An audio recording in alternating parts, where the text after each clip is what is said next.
Mr. Strange presents The Witch Beneath Wavertree. Her name was Sybil Leech, a gifted botanist with a haunted past. Born in 1815, she spent a decade in the Amazon rainforest studying rare plants, many of which had never before left the jungle.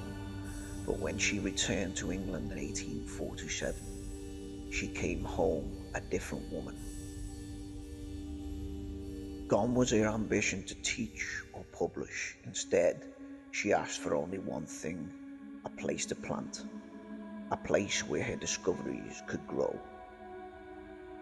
She was given a post at Wavertree Botanic Gardens, then one of Liverpool's most elegant and tightly curated horticultural spaces.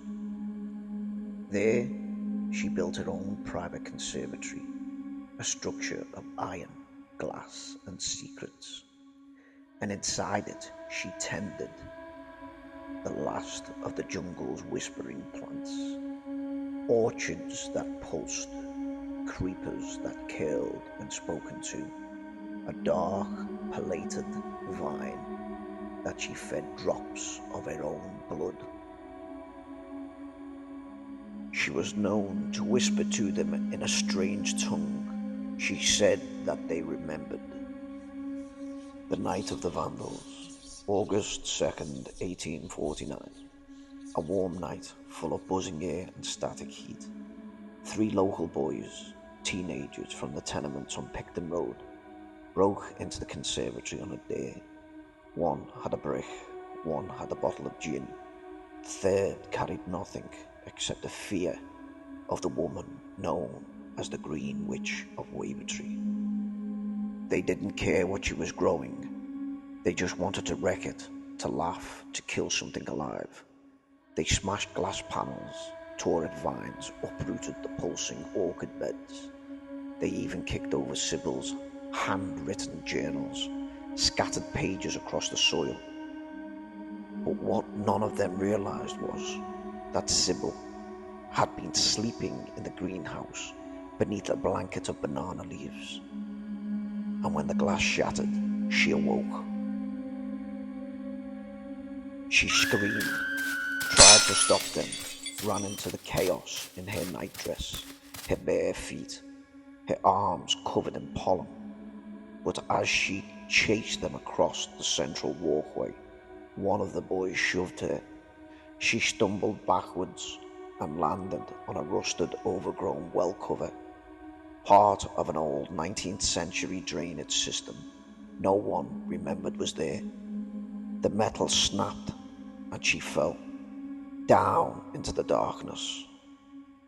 Sybil fell nearly 65 feet into a cold, narrow tunnel, part of a long-abandoned maintenance system beneath Wavertree Park, decades before it would be repurposed during World War II.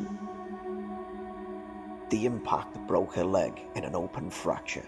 Bone fragments pierced her skin. But she didn't scream for help. She simply lay there in the dirt, surrounded by roots and hair plants.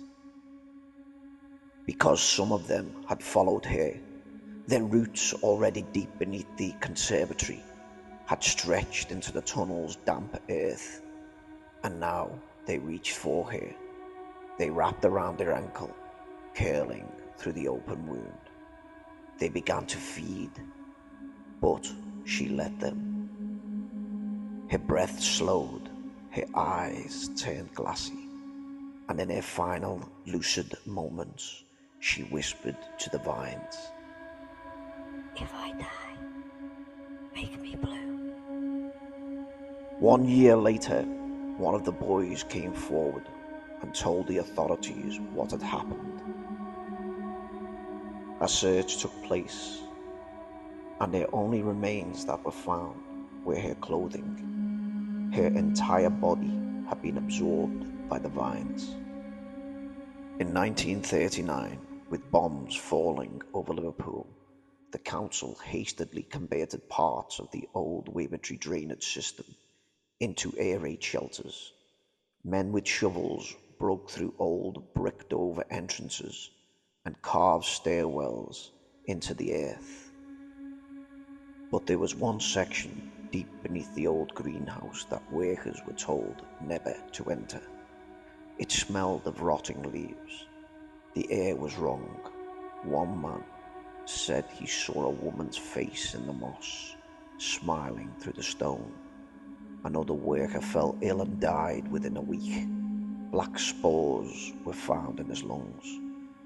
They sealed the tunnel, and no records were kept.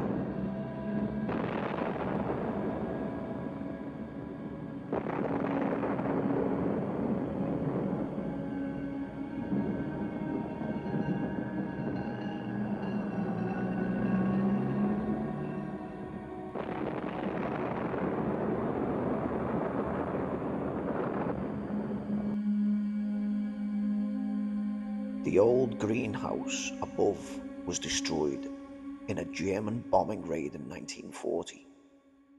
What remained of Sybil's sanctuary was buried in rubble, but beneath it the tunnel remained quiet, pulsing, growing. In the years that followed, strange things began to happen around Wavertree Botanic Park. A gardener vanished in 1954 after trying to dig a new irrigation channel near the old conservatory site. Children claimed to see a woman in green rags floating above the rose beds, her hair trailing behind her like roots. A school trip in 1987 had to be evacuated after 3 children began screaming uncontrollably and clawing at their faces, claiming, "She's under the dirt." The land was replanted, paved, sanitized, but her roots were too deep. The witch awakens. Locals now speak of a figure seen drifting through the trees just after dusk, a woman in a torn cloak, hovering inches above the soil. Her face half covered in leaves, her limbs stiff and branch-like. A smell of mulch and blood follows her.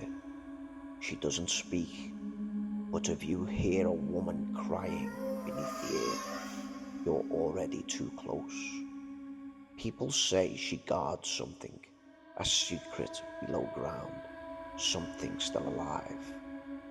The old well she fell through has never been found. The soil in one area of the park is unusually warm. The grass there grows faster. No birds sing above it. No dogs will cross it. And if you stand on it long enough, you can hear something shifting beneath you, breathing.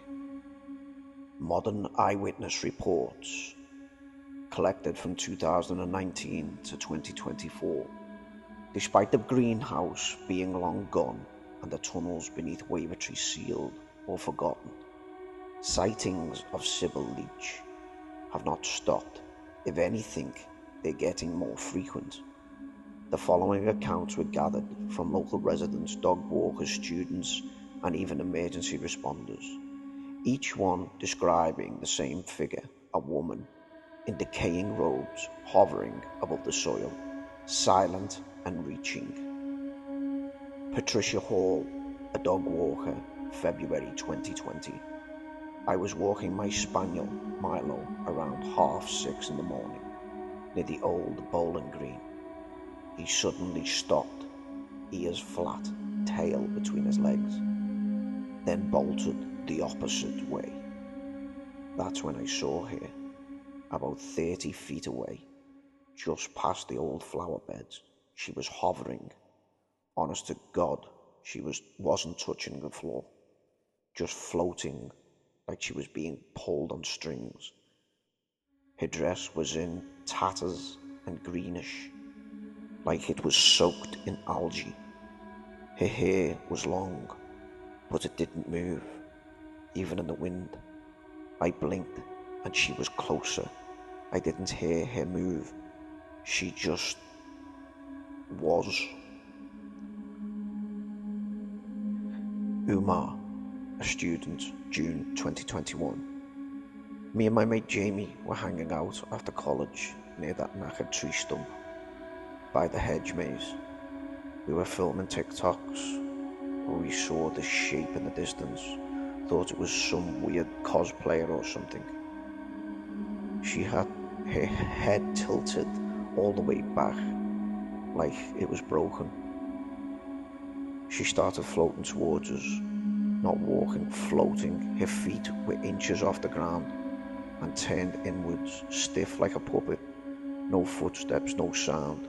We ran. When we looked back, she was just standing still, hands open like she was waiting to catch something. Swear down. I had nightmares for a week, deleted the vid. I didn't want her coming through the screen. A&E paramedic, name withheld, April 2022. We were called to Wavertree Park for a girl who had collapsed during a family picnic. She was only 11, no prior conditions. She was found screaming and scratching at her chest, shouting, "She's under me, she's under me." When we lifted her onto the stretcher, she begged us not to let her touch the grass again. Later, she told her mum, a green lady floated over her and whispered, "You're soft soil." I've done this job for 20 years. That shook me more than most RTA calls. CCTV clip, council camera, October 2023. A local councillor reviewing security footage of vandalism at the park caught a blurry but chilling 17-second clip. At 2:13 AM, the footage shows a haunched figure hovering beside a tree. There's no footsteps, no shadow. The figure floats diagonally across frame.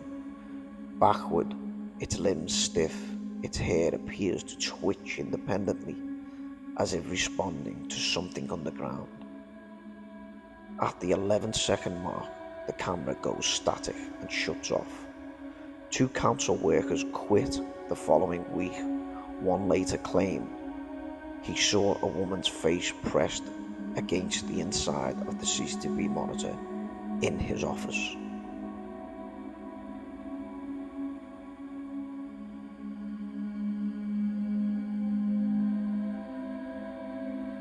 Lee Morton, an urban explorer, March 2024. I went looking for the old tunnel entrance, found a part of the hedge wall that felt weird, hollow. I was filming with my phone when I saw her hovering about 6 feet off the ground, near where the greenhouse used to be. She was turning slowly, like she was scanning the park. Her face was covered in vines, but one eye was visible. It was white and pulsing like a mushroom. I didn't run. I couldn't. My feet went cold. The last thing I remember is hearing her say, "Come with me." Woke up in my van with dirt under my nails and a bite mark on my wrist. No idea how I got there. The common thread. These witnesses never met. They weren't looking for ghosts, but every account matches, floating above the ground, vines or moss across her skin, silent movement, a psychic pull or whispered phrase, always near the centre of the old conservatory site. And most disturbing of all, each one reports strange plant growth at the location within days, fast-growing weeds, unusual fungal blooms, orchids blooming out of season. Sybil isn't just haunting Wavertree anymore. She's spreading.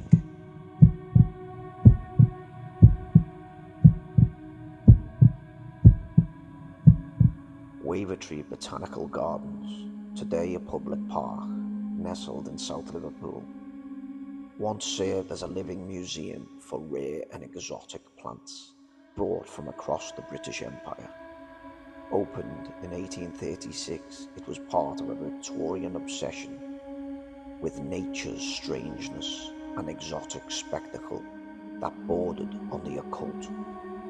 But behind its Georgian gates, among its ordered flower beds and glass conservatories that once stood there, something is growing, something unnatural. And it arrived with Miss Sybil Leech.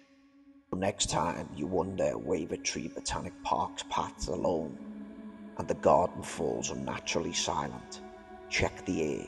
Is it heavy? Is it the soil damp under your feet, even though it hasn't rained? Then listen, because the greenhouse may be gone, but Sybil's roots run deep, and she's been waiting a long time to bloom again.